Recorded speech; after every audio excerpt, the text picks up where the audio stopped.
I'm about to read something to everybody that I believe is a game changer. And I need you to take this in. I need you to share it.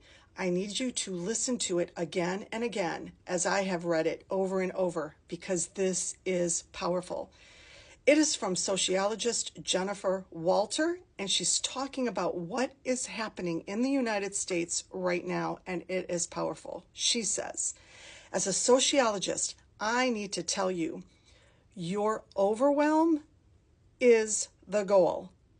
Number one, the flood of 200 plus executive orders in Trump's first days exemplifies Naomi Klein's shock doctrine, using chaos and crisis to push through radical changes while people are too disoriented to effectively resist. This isn't just politics as usual. It's strategic exploitation of cognitive limits. We are being strategically manipulated and exploited to push us to our cognitive limits. This is why we are having the reactions we are having right now. It is the strategy. Number three, media theorist McLuhan predicted this. When humans face information overload, they become passive and disengaged. The rapid-fire executive orders create a cognitive bottleneck, making it nearly impossible for citizens and media to thoroughly analyze any single policy. Agenda-setting theory explains the strategy. When multiple major policies compete for attention simultaneously, it fragments public discourse. Traditional media can't keep up with the pace, leading to superficial coverage. The result? Weakened democratic oversight and reduced public engagement. Reduced public engagement. The very thing that will stop these white and Christian nationalists. So, what now? Number one, set boundaries. Pick 2 to 3 key issues you deeply care about and focus your attention there. You can't track everything. That's by design.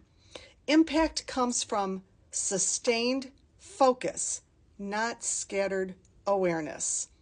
Number two, and by the way, I think Buttigieg shows us exactly what that looks like. Number two, use aggregators and experts. Find trusted analysts who do the heavy lifting of synthesis. Look for those explaining patterns, not just events.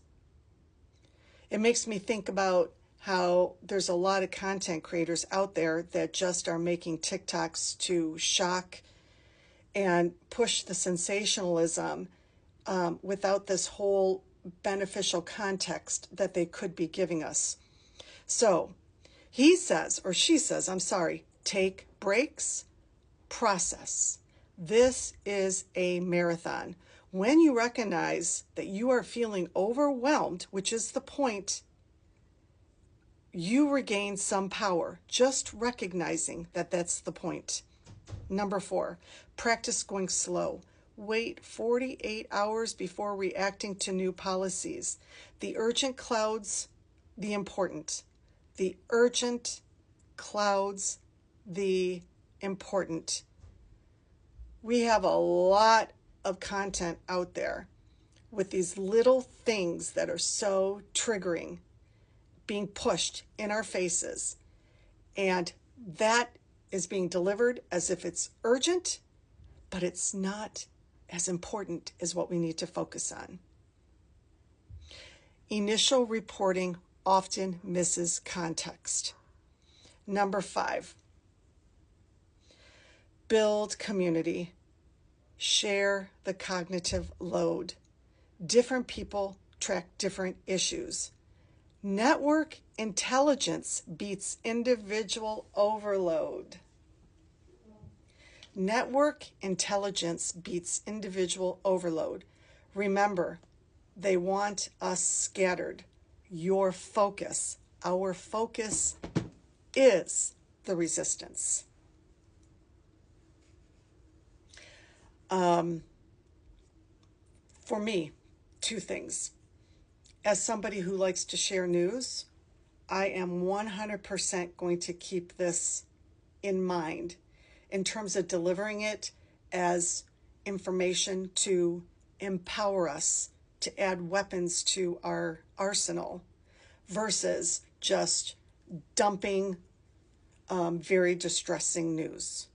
I hope that we all, as political commentators who share news on here, will shift into this more.